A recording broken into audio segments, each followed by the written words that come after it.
Be alright. Right, I'm here at the altitude centre in London. This is Alex from the altitude centre. Hey, how are we doing? Do you mind just explaining what it is and what it does? Sure. So right now we're in our altitude chamber. So the whole room that you can see is all currently simulating around 3,000 metres. So what we do is we reduce the amount of oxygen in the air, allowing you to acclimatise before you head off to Kili, and give your body a chance to kind of work out what's going on when you go to altitude. And do you get many sportsmen in here? Yeah, so this facility in particular is used by a lot of the London sports clubs. So we have Fulham Football Club come in, Middlesex County Cricket Club. A lot of the endurance type athletes, Olympians and world champions tend to use our kit but use it in their own homes. So we have Bradley Wiggins, Chris Froome, Mo Farah all use our kit, all to great effect, as you can probably tell. Thank you very much, appreciate that. No problem. Basically, I'm now officially an Olympic athlete. I'm mixing it with Mo Farah and Bradley Wiggins.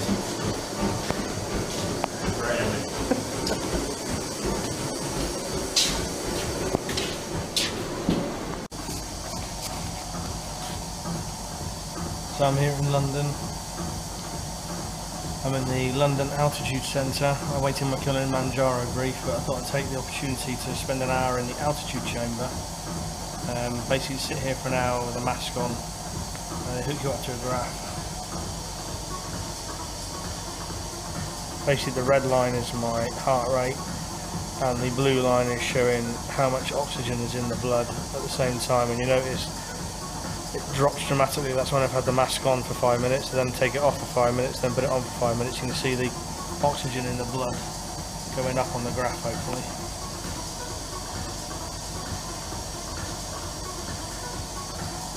So I'm doing this for an hour. Takes me up to 5,500 feet altitude wise, and then when I come back in January for the 20 mile walk, I'm going to do this again, but on the treadmill, simulating walking at altitude with low oxygen. But see how we get on. Cheers.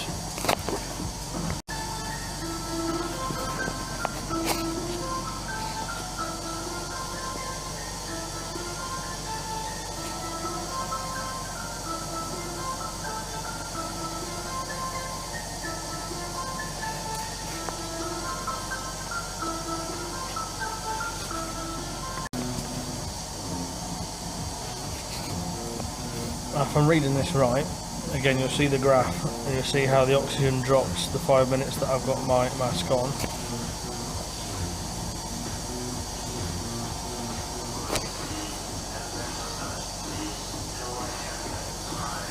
I don't know if you can see that number or not, but I think I'll have to check with the guy that runs it. That's simulating 19,000 feet. It's quite weird when you first put the mask on. The lack of oxygen is a massive shock to the system. When you first put the mask on, you're working at only 55% of the oxygen that will be available at sea level. So it's quite interesting. Coming back and doing this on treadmills will be really worthwhile. I'll speak to you again near the end of the hour.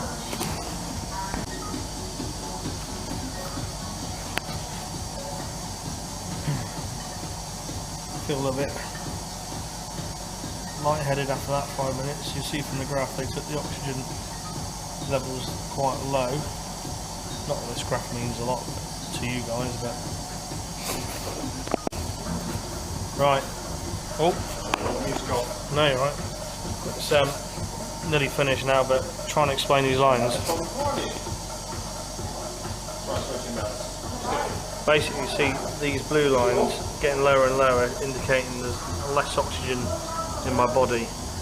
Not that they've increased the altitude or reduced the oxygen, but because there's only 5 minutes recovery period, my body's finding it harder to recover in between, so I'm actually pumping less oxygen round. My heart is having to work harder to pump it round. I hope that kind of makes sense, but anyway, we'll see.